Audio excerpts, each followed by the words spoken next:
ఎస్తేరు గ్రంథం 1 అధ్యాయము 12 వచనం. రాణిన వస్తి నపుంసకుల చేత ఇయ్యబడిన రాజాజ్ఞ ప్రకారం వచ్చుటకు ఒప్పుకపోగా రాజు మిగుల కోపగించెను, అతని కోపము రగులుకొనెను. రాజు ఇంట్లో అహష్వేరోషు బార్ అండ్ రెస్టారెంట్ పెట్టి అందరికి ఫుల్గా తాగిపించి తినిపిస్తూ ఉన్నాడు. ఆ టైంలో మరి ఎందుకు ఏమనిపించిందో మరి అహష్వేరోషు రాజు గారికి తన భార్య యొక్క అందాన్ని చూపించాలని అనుకున్నాడు. చూడండి, ఆ పక్కనే 12 వచ్చిన పక్కలోనే ఆమె సౌందర్యవతి అని రాసింది. వస్తే సౌందర్యాన్ని చూపించాలని ఆశపడ్డాడు. ఎక్కడ?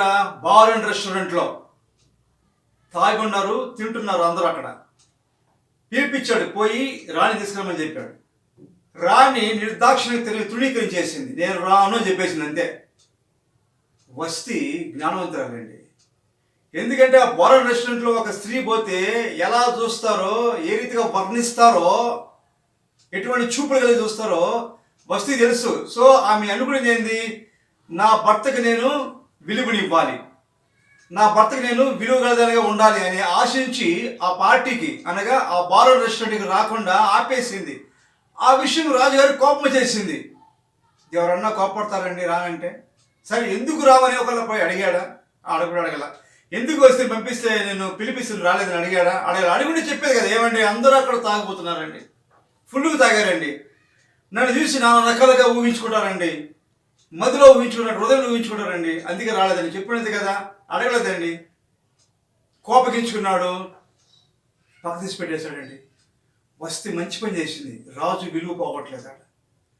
రాజుకున్న భార్య రాజుకు తప్ప ఇంకొకరు కాదు, నా అందము నా భర్తకు తప్ప ఇంకొకటి సొంతము కాదు అని నిర్ణయించుకునింది వస్తి. కాబట్టి ఆ ఫంక్షన్కి అనగా ఆ పార్టీకి ఆ బార్ రెస్టారెంట్కి రాకుండా ఆపేసి నిర్దాక్షిణ్యంగా ఏమైనా పర్వాలే, నేను చచ్చినా పర్వాలే, నేను చంపినా పర్వాలే, నేను నా భర్తకే సొంతం, నా భర్త అహష్వేరోషుకే సొంతం అనుకొని, నా అందం ఆయన సొంతం అనుకొని ఆపేసిందండి.